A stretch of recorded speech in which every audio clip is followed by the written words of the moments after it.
In this video, we will be flushing the brake lines on a 2005 Mazda 3.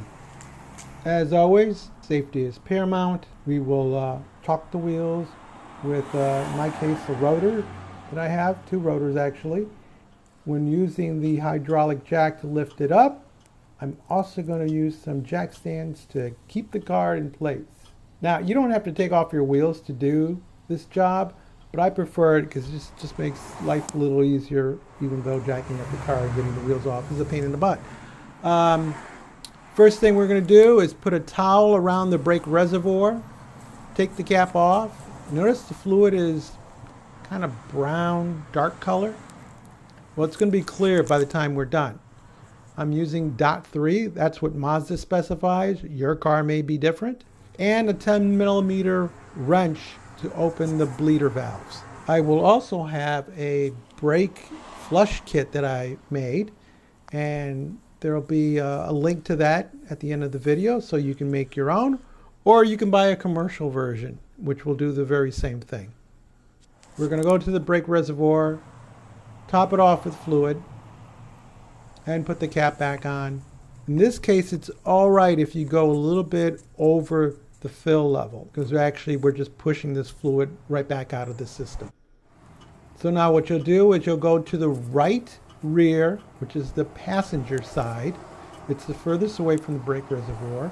You're going to take the dust cap off the brake bleeder valve, and then you're going to attach your hose to it.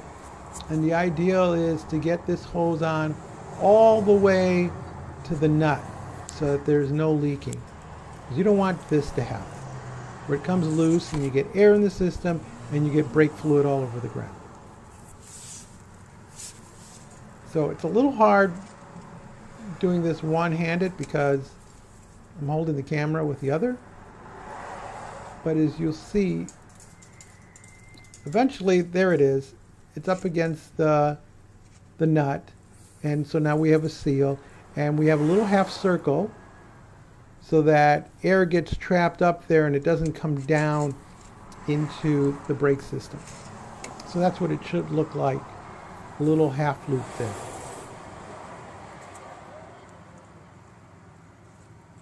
Now we'll get our 10 millimeter wrench, open the valve, and it should take about a quarter turn, righty-tighty, lefty-loosey, all from the perspective of the nut that you're turning.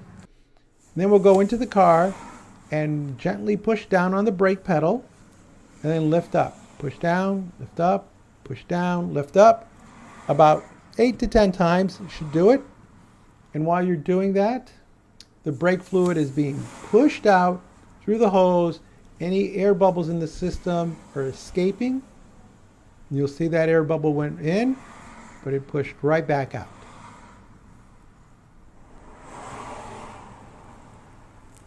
You see how the air is trapped at the top end of that half loop.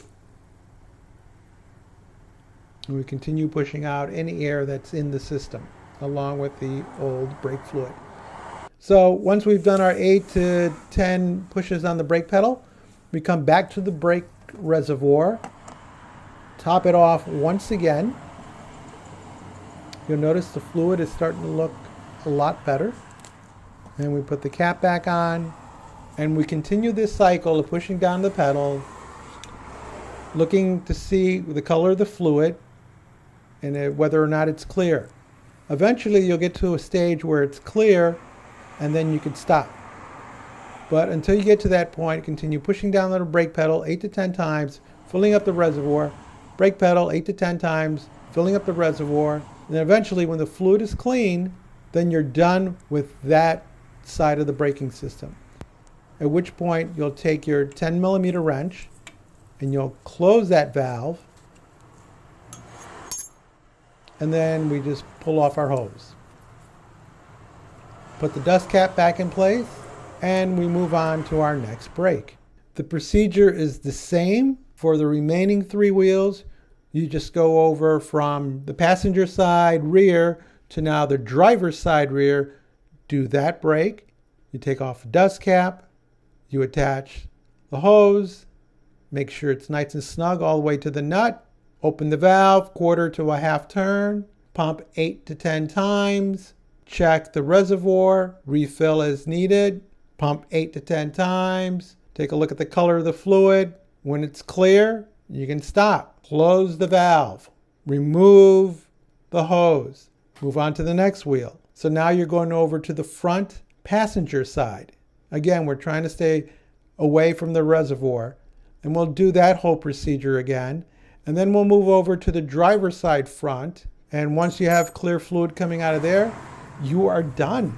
Now, what I like to do is I like to get some brake cleaner and just spray around the components that may have gotten some brake fluid on them. Again, it's a very corrosive substance, so just want to make sure it's not on your paint or on any metal. So a quick spraying takes care of that. Make sure that the old brake fluid is properly disposed of. Usually there are recycling centers that will take that for you, but don't dump it in the sewer or your septic tank. That's just a big no-no. Once all 4 brakes have been bled and you've cleaned up, and make sure that your brake fluid reservoir is the full line, put the cap back on, start the engine.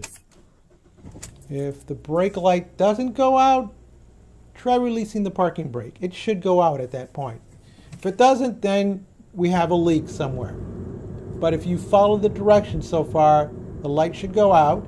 Then I'd pump the brake pedal a few times, put the car in reverse or forward, depending on where you're at, and just drive it a little bit. Press on the brakes, make sure they're catching. Once again, check the brake reservoir, make sure it's full, and then take the car out for a test drive. If you like this video, give us a thumbs up, leave us a comment, become a member, watch some other videos with us. And as always, thank you so very much for watching.